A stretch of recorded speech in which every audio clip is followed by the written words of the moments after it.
రాష్ట్రంలో కరువు ఛాయలు స్పష్టంగా కనిపిస్తున్నాయి. తీవ్రమైన వర్షాభావంతో జలాశయాలు ఓటికుండలను తలపిస్తున్నాయి. శ్రీశైలం జలాశయంలో గత దశాబ్ద కాలంలోనే ఎన్నడూ లేనంతగా నీటి నిల్వలు పడిపోయాయి. జలాశయం పూర్తిస్థాయి నీటి మట్టం 885 అడుగులు కాగా ప్రస్తుతం 784 అడుగులు నీరు మాత్రమే ఉంది. అత్యవసర అవసరాలకు మాత్రమే జలాశయంలోని నీటిని అధికారులు వినియోగిస్తున్నారు. 216 టీఎంసీల నీటి సామర్థ్యం కలిగిన శ్రీశైలంలో కేవలం 22 టీఎంసీలు మాత్రమే ఉండడం ఆందోళన కలిగిస్తోంది. గత 10 ఏళ్లలో ఇంత అత్యల్ప నీటి సామర్థ్యం ఇదే కావడం విశేషం.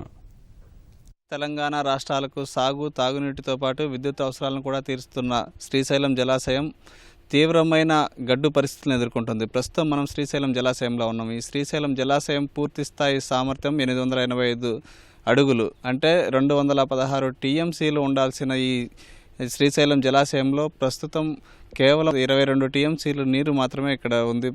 దీంతోపాటు ఈ నీటి స్థాయి రోజు రోజుకు పడిపోతుంది. అంటే 70 క్యూసెక్కుల నీరు ఆవిరి రూపంలో ప్రతిరోజు ఆవిరైపోతుంది.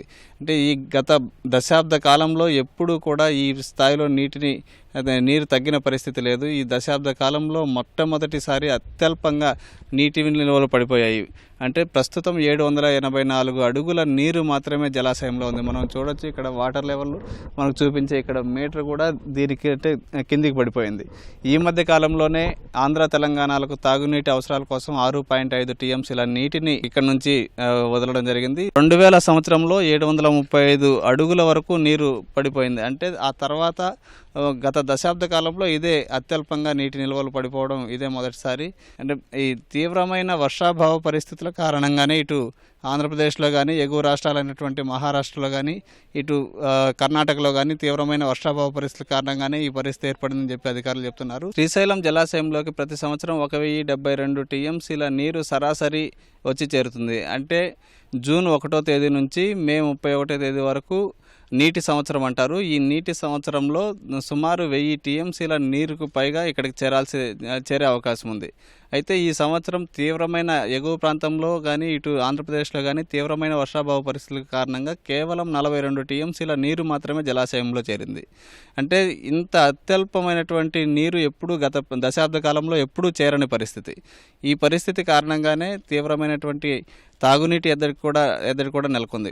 గత ఏడాది 614 టీఎంసీల నీరు వచ్చి చేరింది. అంటే గత ఏడాదితో పోలిస్తే ఈ ఏడాది కేవలం 42 టీఎంసీల నీరు మాత్రమే చేరింది. గతంలో ఎప్పుడూ ఈ పరిస్థితిని ఎదుర్కోలేదు. అంటే దీంతో కేవలం తాగునీటికి మాత్రమే నీటిని అందిస్తున్నారు.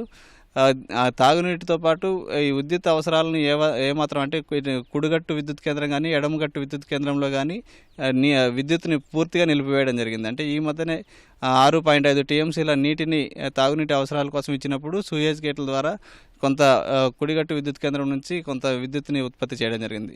అంటే మళ్ళీ ఈసారి ఋతుపవనాలు బాగుంటాయని చెప్పి అధికారులు చెప్తున్న నేపథ్యంలో మంచి వర్షాలు కురిస్తే, అంటే మే చివరి నాటికి మంచి వర్షాలు కురిస్తే మళ్ళీ శ్రీశైలం జలాశయం జలకళను సంతరించుకోనుంది. ఇది ప్రస్తుతం శ్రీశైలం జలాశయంలో తాజా పరిస్థితి. కెమెరామెన్ శేషుతో శ్యామ్, ఈటీవీ న్యూస్, శ్రీశైలం, కర్నూలు జిల్లా.